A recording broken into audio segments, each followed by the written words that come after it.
I diagnosed myself nearly 10 years ago. I continued working for a while, and after 4 years, I wrote a piece about my experience of diagnosing myself. I showed it to some friends, and they told me I should write the whole story as a book.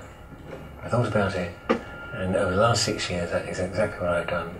And here today is the book that I spent so much time writing.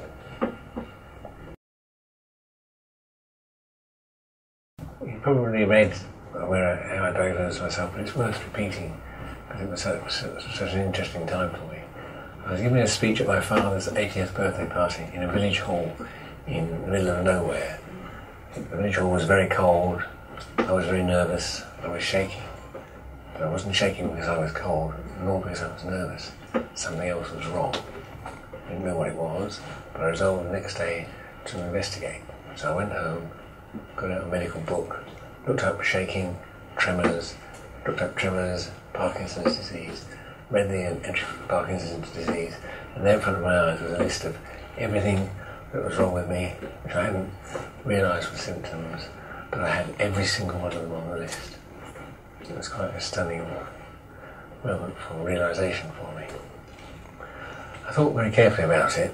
With 4 days to go before the end of the millennium, I decided not to tell my wife Yasna at that time, because on the logical basis that why destroy 2 millennia when you can just keep it down to 1. So I waited until the 1st of January and then told her. Stupid piece of logic, that's the way these things get you at the time. When I told her, she was distraught, and I joined her in that reaction. Subsequent to that, we checked out that I actually did have Parkinson's disease, which of course I did.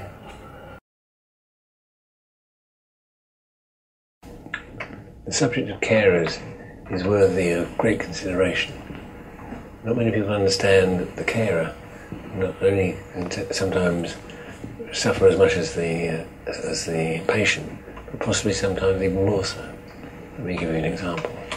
My wife Yasna was the only person outside of the medical sector who knew that I was ill for the first 2.5 years. She bore it all upon herself. I knew when there was something wrong with me, roughly what was going on. She didn't have a clue. I could try and do something about it. She had to guess. It was extremely difficult for her. When I was suffering from clinical depression, it was impossible for her to understand it. She never suffered from clinical depression. She just knew I was in a mess. And it was difficult for me. And that made it very difficult for her because she had no idea what she could do about it. Her method of defending herself against the oppression of being a carer has largely been since then to deny that I have Parkinson's at all. This may sound like a strange thing to do, but it works quite well. She treats me as if I'm a normal person, not ill, and largely that works because I have to perform up to scratch, so to speak. Occasionally this causes some trouble, where the expectations upon me are greater than I can manage, and I get resent somewhat being remonstrated against for not performing. But largely it works to my benefit, because if she took the opposite tack and gave me sympathy, that would be useless to me. I don't need that. Other people around me have been very helpful as well, but at the end of the day the carer is trying to guess what the patient is thinking, feeling. The patient in some senses is better off than the carer because they naturally think and feel things for themselves. Carers are greatly written members of society, and in some senses, if they do it for too long, they'll be ill as well and need care too in their turn. And so consideration should be paid to that. The professional carers I've engaged with have all been excellent, have all been very helpful. People are amazed at how much help I do get. That's possibly because I'm slightly talkative and will talk any medical person into taking an interest in me, and therefore maybe I get better and more out of the service than most people do. I can only recommend doing exactly the same as I do. Now, as the book declares, you'll see it's taken me 6 years to write it. How can it take 6 years to write a book? Well, in the first place, I set off to write a book, but I had no idea what that meant. I wasn't quite sure what writing meant in that sense. I had lots of writing in my time, but it's been academic writing, which is a particular style and format. I'd never written anything for the population at large. I tended to do the writing when I was on holiday, because Yasna, being the Amazon she is, would go off and do physical things. I would be left with some time to spare during the day. Things were very slow at the beginning. I had some structure, but it evolved slowly as I tried to write. I was very relaxed about it as well. I was in no rush. My book came to a dead halt after 2 years, or 1.5 years, when I got to the second chapter on clinical depression. I could not bring myself to write it. I could not bring myself to go round it, because going round it and doing the other chapters would be defeating myself. So I kept trying to force myself to write chapter 2. It took 2 years until one night, an eventful night, I stayed up all night and I forced myself to write chapter 2 in an extraordinary orgy of pain and tears. But I wrote it and got as close as I think as I can get to explain to someone who's never had clinical depression just how awful it is.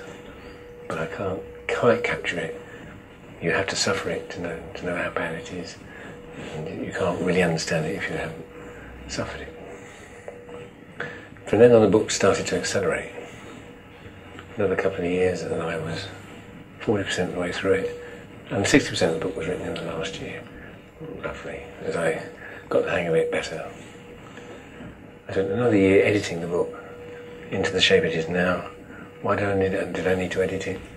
Well, in the first version I essentially included lots of material that wasn't really relevant to the Parkinson's part of my story. So that material has been taken out and we put in the other autobiographical books. And in the second place, the first version of the book is extraordinarily honest and mentions people by name and acts and so on. And this is not acceptable in this legalistic world of ours. So I've completely neutralised the book in terms of other people and concentrated on Parkinson's and me. And this version is now being published for the first time.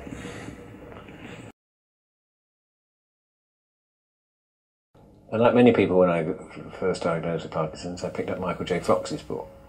Now, Michael J. Fox's book is very good at describing the impact of Parkinson's disease on a Parkinson's disease sufferer to somebody who doesn't have Parkinson's disease. I'm sure it's all they need to know about how the disease affects the sufferer.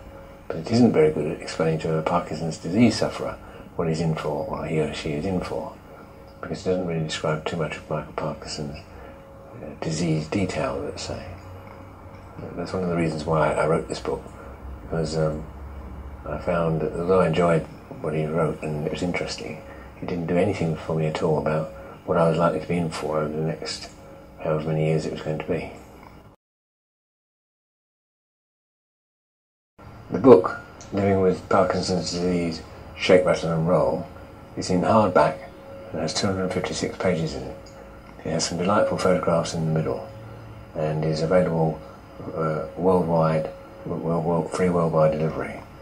You can find the book on www.rayjpaul.com. It goes on sale on Monday the 12th of October. Rush to buy it as soon as you can. Thank you.